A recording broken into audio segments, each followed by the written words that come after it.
I think this summer has been very good, and everything I'm reporting, I said our kids are very excited about our players. I said, how they say, Coach, we're working harder than we've ever worked. We're having a great summer. Guys are doing this, guys are doing that. I mean, they're very excited about it, and I think it makes you focus in fall camp, knowing that you have a great opponent that first game. I think it makes you dot I's, cross T's, and not be so complacent on certain things. You have to start over, but you also have confidence. And I said that winning a BCS game the first time in 13 years. Well, everybody said, well, you should be. Well, if it was that easy, we'd have done it more than once in the last 13 years. Those things are hard. Winning a conference championship the first time in 7 years. And when you call yourself a champion, even though that championship does not carry any weight this season, we're not defending anything. We have to go win something again. But it does give you the blueprint for how to work, how to do things, what to expect.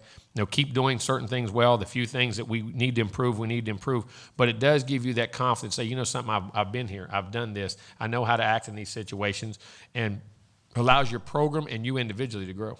I'm very excited about how they handled the pressure of going out there in those situations. Of course, Jameis played extremely well, but Jacob played very well too. Had 2 or 3 little plays. And, you grow and make adjustments, and he dealt with the adversity very well, which I was very happy to see, but very proud of where those guys are. I think they both have a great knowledge of our offense. I think they both understand what they're capable of physically. And now the thing is, can you do it consistently? And that's what I want to wait and see. I want to see how they handle fall camp. I've seen springtime heroes. When fall time, and when fall comes, it doesn't work that way. I don't think this is the case, but I think both guys will continue to progress. But I want to see who can stay consistent throughout that whole process. Is there a date, a drop-dead date? No. I don't have my name, my story. No, there's not. Well, I'll know when it's.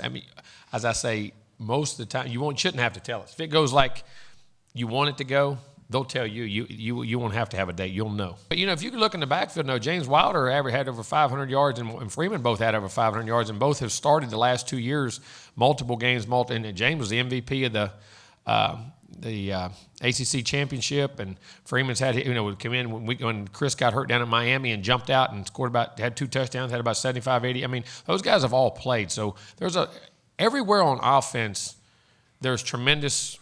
All the linemen are back. Everybody started. But to answer your question before I go too far with that is, yes, I think it's more important up front because the cohesiveness, the communication, I think it's a little different. In the offensive line, because there's so many things that go on. I think that's very important.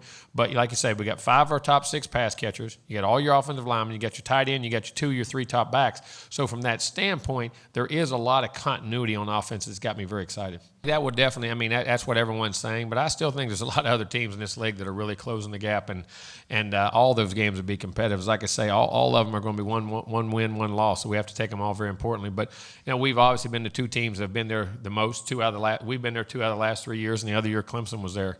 So from that standpoint, it's a big game. It's turned into a big game. It's made it a little bit of a rivalry from within your own division. And it usually has been a very pivotal game. But there'll be other games that'll be very important in that too. But that's one of those games that usually has a lot of emphasis on what happens in our league. So it's a great atmosphere and environment, especially when you go up there to Death Valley. That's going to be a tough challenge. Great to have him back. I'm excited about it. I'm happy about it. And I think that, Florida State can show true appreciation for what he did for Florida State University and put it on the map and made the program in which I've been fortunate enough to take over, and we've been able to build that thing back. And, I think it's a great thing for Coach Bowden. I think it's great for Florida State, and I think it's great for college football.